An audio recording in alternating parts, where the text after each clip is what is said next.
अभी एक प्रेमी में बैठा हुआ था, आके कहने लगा, अच्छा है वो, ऐसे प्रेमी जीव बहुत कम होते हैं। कहने लगा, जी मैं कभी कभी ध्यान में बैठता हूँ, मैं भटक जाता हूँ, आप मेरी सहायता करना, मदद करना। मैंने कहा कि कोई बात नहीं, चिंता ना करने वाला, कि रुकावट आती है। मैं कहने लगा कि देखो, अगर हम किसी जगह पर पहुंचना चाहते हैं, उस पर पहुंचने के लिए पैड़ियां लगी हुई है, और हम थक जाते हैं तो क्या करते हैं, बीच में रुक के आराम नहीं करते क्या? रुक के आराम करते हैं और फिर चढ़ने के लिए साहस जुटाते हैं, फिर मंजिल की ओर चल पड़ते हैं। मुझे ये क्यों याद आई, अब पिछले दिनों मुझे जाने का मौका मिला, मैं बाड़मेर गया। बाड़मेर में तो कुछ जहाँ कहीं भी जाता हूँ मुझे देखने का शौक है। मैंने पूछा कोई किला वगैरह हो, कोई पुरानी चीज़, और कहने लगे देवी का मंदिर है पहाड़ी पर। बिना पूछे चढ़ना शुरू कर दिया। जब चढ़ना शुरू कर दिया तो बीच में एक आदमी मिला।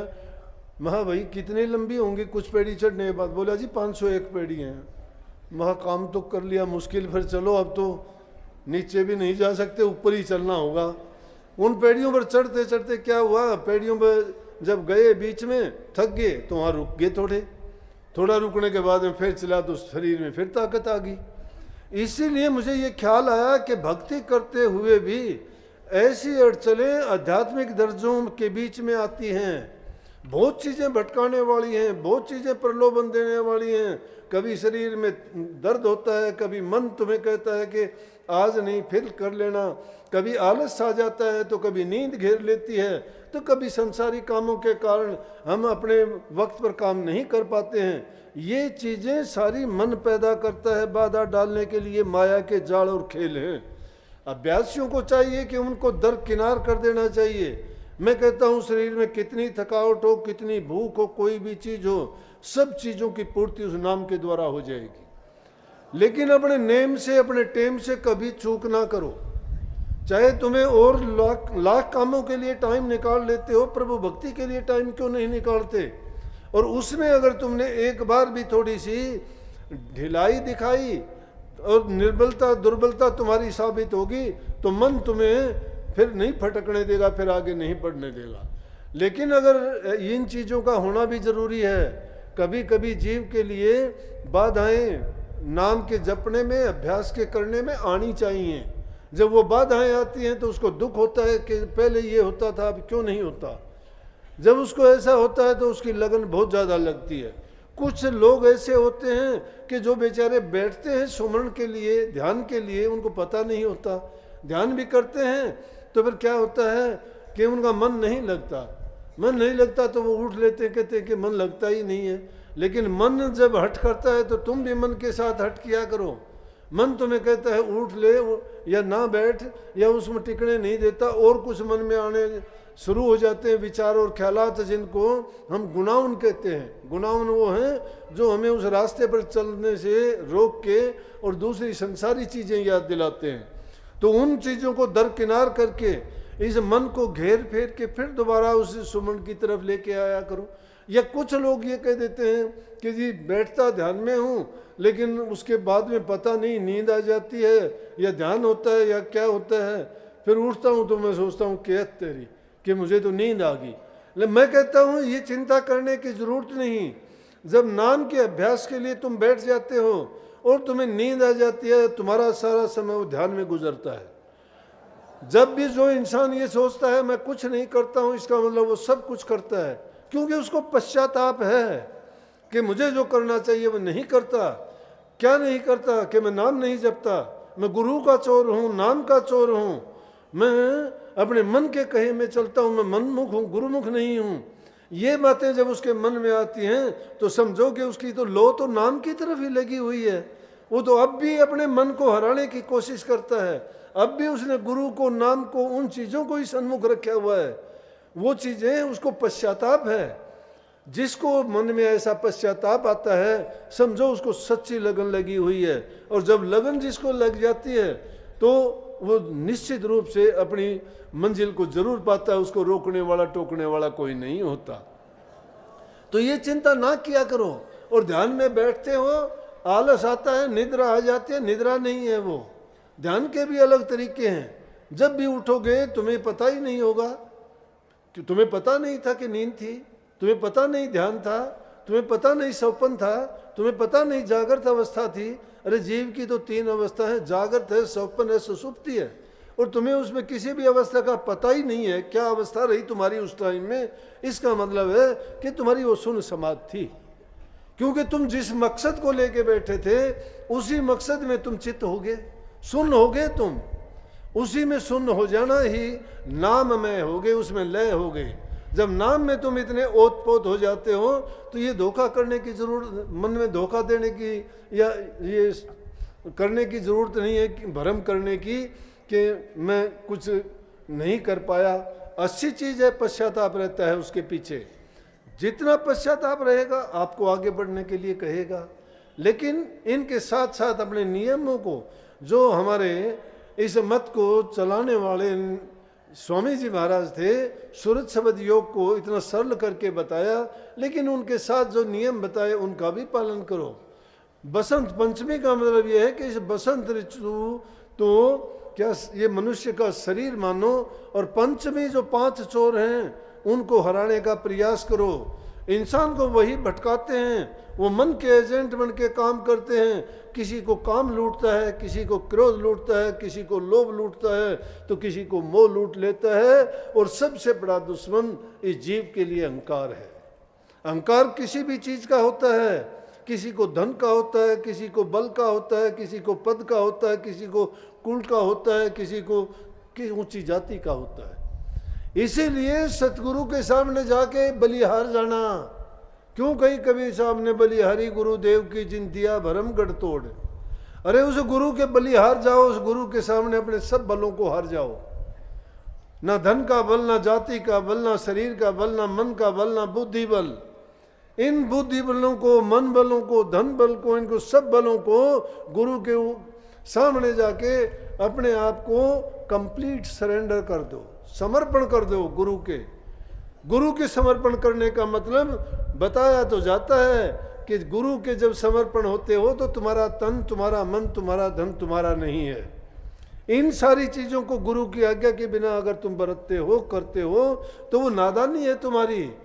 उन चीजों को करने के लिए गुरु की आज्ञा जरूरी है। गुरु के सलाह और मशवरा करके उन चीज़ों का अगर प्रयोग करते हो तो तुम्हें कभी भी उसका दुख नहीं होगा, तुम्हें तकलीफ नहीं होगी, तुम्हें भटको नहीं गए, अपने रास्ते पे रहोगे।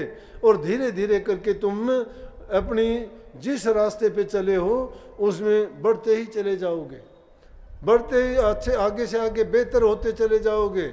लेकिन कम से कम आदत डालो। मुझे दुख होता है इस बात का कि इन चीज़ों को तो बाहरी चीज़ें, जो संसारी चीज़ें खूब मानते हो, और इस युग में ये चीज़ है भी आवश्यक कि जब इतनी बुराइयों को आपने त्याग दिया कि देखते हैं खुशी होती है इतनी संगत में कि लाखों लोग जिन्होंने हुक्का बीड़ी का त्याग कर दिया, शराब कबाब तो दूसरी चीज़ें हैं, इन बुराइयों को तो आपने त्याग दिया। लेकिन छोटी मोटी जो और बुराइयां हैं उनको भी अगर त्याग दो और सिर्फ नाम का सुमन मात्र कर लो तो भी तुम्हारा कल्याण है। इस युग में नाम का, कलयुग केवल नाम आधारा, सुमर सुमर नर हो गए पारा। कलयुग केवल नाम का ही आधार है, और दूसरे जितने भी साधन हैं जीव करते हैं, भटक जाता है जीव। सत्संगियों के लिए मैं बताऊं कि है तो ये कि जिन्होंने सतगुरु को पहचान लिया, जिसको सत्य ज्ञान मिल गया, जिसको ये पता है कि और चीज़ें दुनिया के आडंबर हैं, ये लौकिक भक्तियां हैं, जीव का कल्याण नहीं कर सकती। इस लोक में तो उनको मान बढ़ाई, सम्मान कुछ मिल जाएगा, लेकिन जीव के बेहतरी का काम नहीं है उनमें। जीव का कल्याण अगर चाहते हो तो उसके लिए तो सूरज शब्द का योग है, अंदर में जाना ही पड़ेगा। अंदर में जो छिपे हुए चोर हैं उनको निकालना पड़ेगा। वो चोर इसमें छिपे हुए हैं, जब तक वो नहीं निकलते हैं तब तक उत्पात करते रहेंगे। वो सिर्फ दबे हैं, मारे नहीं गए हैं। इसलिए जरूरी है कि हर समय नाम का सुमन और गुरु को सन्मुख रख के जो भी सेवक शिष्य काम करता है और हर पल गुरु को याद रखता है, तो वो उस काल के बहकावे में नहीं आता। छोटी छोटी बात भी बहका देती हैं। ये चीज़ें हमें समझाने के लिए बहुत काफ़ी हैं। राजा परीक्षित को श्राप मिला था कि तुझे सांप डस के खाएगा, तेरा अंत हो जाएगा। सुखदेव मुनि जो गर्भ से त्यागी थे, वो राजा परीक्षित को कथा सुनाने के लिए आए और 6 दिन उनको कथा सुनाते हुए हो गए, लेकिन राजा परीक्षित का डर नहीं निकला। मौत से वैसे ही डरते रहे, दिल का भरम नहीं निकला। सुखदेव मुनि ने पूरे अपने जोर शोर से 6 दिन तक पूरी कथा सुना सुना के उनके अज्ञान का नाश करना चाहा और उनको ये बताना चाहा कि जीव का आखिरकार ये इस काल देश में ही बंधा हुआ है और इस काल देश से ये निकल जाए इसके लिए उतना ही अच्छा है। इसलिए उसके कल्याण के लिए रोजाना उनको नई से नई चीजें रूह के कल्याण के लिए बताई, लेकिन नहीं समझ में आई। आखिरी दिन उनको कहने लगे कि राजा परीक्षित सुन। कहने लगे हाँ जी बोलो। बोले कि एक बार में एक राजा था, वो राजा शिकार के लिए गया। शिकार के लिए गया तो जंगल में जाके रास्ता भटक गया। राजा परीक्षित बड़े गौर से सुनता रहा। बोला हाँ जी। बोला कि जब रास्ता भटक गया तो उसको कहीं कुछ दिखाई नहीं दिया, एक झोंपड़ा दिखाई दिया, उस झोंपड़े में गया। झोंपड़े में जाके देखा तो एक बहेलिया जो बीमार हालत में था वो उसमें बैठा हुआ, और उसमें बैठा हुआ एक तरफ उसने अपना पखाना करने की भी जगह उसी में कर रखी। उसी में बैठा है, उसी में पखाना करता है और उसी में बैठे बैठे वो रहता है। और वहाँ जाके राजा उससे कहता है कि मुझे रात गुजारनी है यहाँ पे। वो बहेलिया कहता है उसको नहीं, यहाँ रात नहीं गुजारने दूंगा तुझे। मैं बहुत लोगों को इस तरह से पनाह देता आया हूँ, बहुत लोग मेरे पास आते रहे हैं इस तरह से और उनको मैंने पनाह दी, लेकिन रात बिताने के लिए मांगते हैं लेकिन सुबह को वो यहाँ से निकलना ही नहीं चाहते। गंदी कोटड़ी है जिसके ऊपर मांस रखा हुआ है, अंदर में टट्टी पखाना उसमें है, बदबू मारती है। बोला कि उससे निकलना नहीं चाहते हैं। बोला कि मैं आपको नहीं रहने दूंगा। वो कहने लगा कि मैं वादा करता हूँ कि सुबह को यहाँ से चला जाऊँगा। बोला सब ऐसे ही करते हैं लेकिन सुबह जाने के लिए तैयार नहीं होते। लेकिन जब उसने ज़्यादा आग्रह किया तो उसने इजाज़त दे दी कि चलो रहो। बोले अगले दिन सुबह उठा तो राजा ने भी वही किया। उससे कहने लगा मैं तो यहीं रहना चाहता हूँ, मैं नहीं छोड़ना चाहता, मेरा मन लग गया इसमें। बोला कि बोल राजा परीक्षित। बोला वो क्या राजा था, बेवकूफ़ था वो तो। बोला कैसे? बोला उस गंदखाने में क्यों रहना चाहता था? टूटी फूटी झोंपड़ी है, उसमें गंदखाना एक तरफ है, ऊपर उसमें मांस है, और फिर उसमें क्यों रहना चाहता? और राजा बादशाह ऐसा आराम की जगह रहने वाला, और वहाँ पे उसने क्यों ऐसा किया?